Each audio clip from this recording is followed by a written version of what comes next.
राधे राधे। श्री हरिदास, श्री कुंज बिहारी, कैसे हैं आप सभी लोग। आई होप कान्हा जी की कृपा से आप सभी लोग अच्छे होंगे, स्वस्थ होंगे। कार्तिक मास महत्यम अध्याय 23। नेमिष पुराण तीर्थ में सूत जी से इतनी कथा सुनने के बाद ऋषि मुनियों ने निवेदन किया कि हे सूत जी महाराज, अब आप कृपया करके भगवान के चरणों से उत्पन्न हुई गंगा जी का महत्यम सुनाइए। तब सूत जी बोले कि हे ऋषियों, इस संबंध में नारद मुनि ने जो कुछ राजा पृथ्वी से कहा वही मैं तुमको भी सुनाता हूँ, तो ध्यान पूर्वक से सुनो। समस्त देवताओं और दैत्यों को उत्पन्न करने वाले महर्षि कश्यप जी की दो पत्नियां थीं। एक पत्नी का नाम अदिति और दूसरी पत्नी का नाम दीति। अदिति के पुत्र देवता कहलाए और दीति के पुत्र दैत्यों की उत्पत्ति हुई। भाई होते हुए भी देवता और दैत्यों में जन्म से ही परस्पर वैमनस्य चल रहा था। कालांतर में प्रहलाद का पुत्र और विरोचन का पुत्र दैत्यराज बलि दैत्यों का राजा बना। उसकी सेना अत्यंत विशाल थी।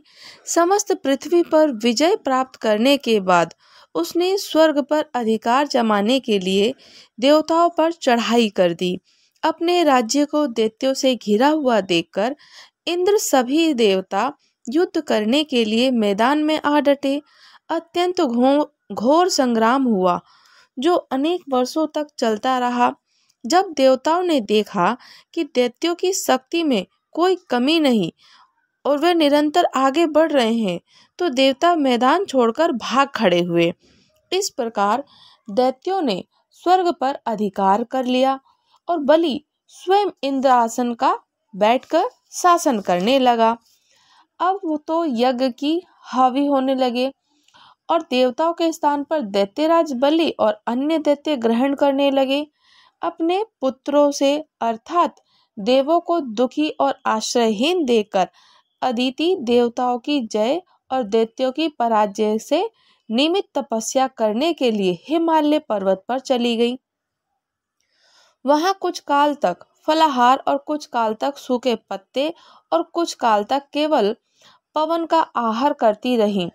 फिर पैर के पंजे पर खड़ी होकर भगवान का तप करने लगी। इस प्रकार अदिति ने 1000 वर्ष तक उग्र तप किया।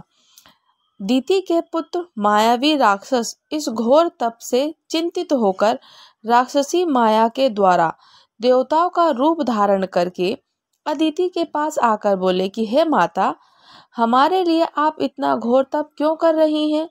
आत्मघात करना सभी शास्त्रों में पाप बताया गया है। हम आपका ये दुख सहन नहीं कर सकते। कोई भी पुत्र माता से विमुख नहीं हो सकता और न माता दुखी होकर सुख रह सकती है। तो हे माता जी, शास्त्रों का कथन है कि जिसके घर में कल्याणकारी माता नहीं है, प्रिय बोलने वाली पतिव्रता स्त्री नहीं है, उसका जीवन निर्थक है।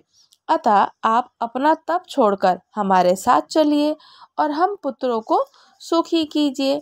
तो मायावी दैत्यों के इस प्रकार कहने पर भी अदिति समाधि से विचलित नहीं हुई। तब उन्होंने अदिति को मार डालने का निश्चय किया। इस कुकृत्य को देखकर दैत्यों ने उस वन में आकर आग लगा दी जिसमें अदिति तप कर रही थी। भगवान की कृपा से उस अग्नि के द्वारा अदिति को तो किसी प्रकार की हानि नहीं पहुंची। उन्होंने इस अग्नि का पता तक नहीं चला। भगवान का सुदर्शन चक्र अदिति की रक्षा करता रहा और सभी दैत्य स्वयं ही उस अग्नि में जलकर भस्म हो गए। इस प्रकार देवताओं का फिर से स्वर्ग पर अधिकार हो गया। फिर नारद जी बोले कि हे राजन, यही कारण है कि कार्तिक मास के व्रत उद्यापन में तुलसी की जड़ में भगवान विष्णु की पूजा की जाती है। तुलसी भगवान विष्णु जी को अधिक प्रीति प्रदान करने वाली है। राजन, जिसके घर में तुलसी वन है वह घर तीर्थ स्वरूप है। वहाँ यमराज के दूत नहीं आते। तुलसी का पौधा सदैव पापों का नाश करने वाला और अवशिष्ट कामनाओं को देने वाला। जो श्रेष्ठ मनुष्य तुलसी का पौधा लगाते हैं वो यमराज को नहीं देखते। नर्मदा का दर्शन, गंगा का स्नान और तुलसी वन का संगर, ये तीनों एक सम्मान कहे गए हैं। जो तुलसी की मंजरी से संयुक्त होकर प्राण त्याग करता है, वह सैकड़ों पापों से युक्त ही क्यों ना हो तो यमराज उसकी ओर नहीं देख सकता।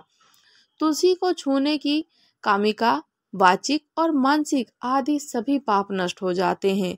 जो मनुष्य तुलसी दल से भगवान का पूजन करते हैं, वह पुनः गर्भ में नहीं आते, अर्थात जन्म मरण के चक्कर से छूट ही जाते हैं। तुलसी दल में पुष्कर आदि समस्त तीर्थ, गंगा आदि नदियों और विष्णु प्रभृति देवी देवता निवास करते हैं।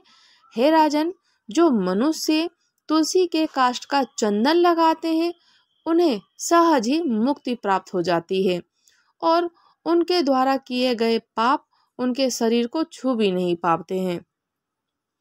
जहाँ तुलसी के पौधे की छाया होती है, वहीं पितरों की तृप्ति के लिए श्राद्ध करना चाहिए। जिसके मुख में, कान में, मस्तक पर तुलसी का पत्ता दिखाई देता है, उसके ऊपर यमराज की दृष्टि नहीं डाल सकते। फिर दूतों की तो बात ही क्या है। जो प्रतिदिन आदर पूर्वक तुलसी जी की महिमा सुनता है, वह सब पापों से मुक्त होकर ब्रह्मलोक को जाता है। इसी प्रकार आंवले का महान वृक्ष सभी पापों को नाश करने वाला है। आंवले का वृक्ष भगवान विष्णु जी को अत्यंत प्रिय है। इसके स्मरण मात्र से ही मनुष्य गौदान का फल प्राप्त करता है। जो मनुष्य कार्तिक में आंवले के वन में भगवान विष्णु की पूजा, आंवले की छाया में भोजन करता है, उसके भी पाप नष्ट हो जाते हैं। आंवले की छाया में मनुष्य जो भी पुण्य करता है, वह कोटि गुना हो जाता है। जो मनुष्य आंवले की छाया के नीचे कार्तिक में ब्राह्मण दंपति को एक बार भी भोजन देकर स्वयं भोजन करता है, वह अन्न दोष से मुक्त हो जाता है। लक्ष्मी की प्राप्ति रखने वाले मनुष्य को सदैव आंवले से स्नान करना चाहिए। नवमी, अमावस, सप्तमी, संक्रांति, रविवार, चंद्र ग्रहण, सूर्य ग्रहण के दिन आंवले से स्नान नहीं करना चाहिए। जो मनुष्य आंवले की छाया में बैठकर पिंडदान करते हैं, उसके पितृ भगवान विष्णु जी के प्रसाद से मोक्ष को प्राप्त हो जाते हैं। जो मनुष्य आंवले के फल और तुलसी दल को पानी में मिलाकर स्नान करता है, उसे गंगा स्नान का फल मिलता है। जो मनुष्य आंवले के पत्ते और फलों से देवताओं का पूजन करता है, उसे स्वर्ण मणि और मोतियों के द्वारा पूजन का फल प्राप्त होता है। कार्तिक मास में जब सूर्य तुला राशि में होता है, तब सभी तीर्थ, ऋषि, देवतागण, सभी यज्ञ आंवले के वृक्ष में वास करते हैं। जो मनुष्य द्वादशी तिथि को तुलसी दल और कार्तिक में आंवले की छाया में बैठकर भोजन करता है, उसको 1 वर्ष तक अन्न संघर्ष के उत्पन्न हुए पापों का नाश हो जाता है। जो मनुष्य कार्तिक में आंवले की जड़ में भगवान विष्णु जी का पूजन करता है, उसे श्री विष्णु जी के क्षेत्रों के पूजन का फल प्राप्त होता है। आंवले और तुलसी की महत्ता का वर्णन करने में स्वयं श्री ब्रह्मा जी भी समर्थ की महिमा नहीं है। इसलिए धात्री, तुलसी और का जन्म कथा सुनने से मनुष्य अपने वंश सहित भक्ति को ही पाता है।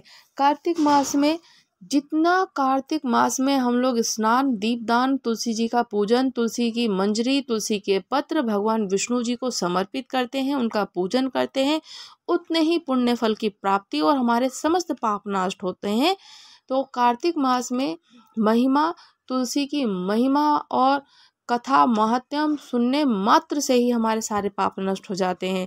तो हमें कार्तिक मास में स्नान, दीपदान अवश्य करना चाहिए। और आंवला नवमी भी, जो कि आंवले की पूजन करने से श्री हरि नारायण जी का हम पर अत्यंत कृपा बनी रहती है, वो भी करनी चाहिए। कार्तिक मास महात्म्य अध्याय 23 समाप्त हुआ। राधे राधे। श्री हरिदास, श्री कुंज बिहारी। अगर आप लोग हमारे चैनल पर नए हैं तो चैनल को लाइक, शेयर, सब्सक्राइब करना बिल्कुल भी ना भूलें और मुझे कमेंट्स करके जरूर बताइएगा कि आपको कथा कैसी लगी। राधे राधे। श्री हरिदास।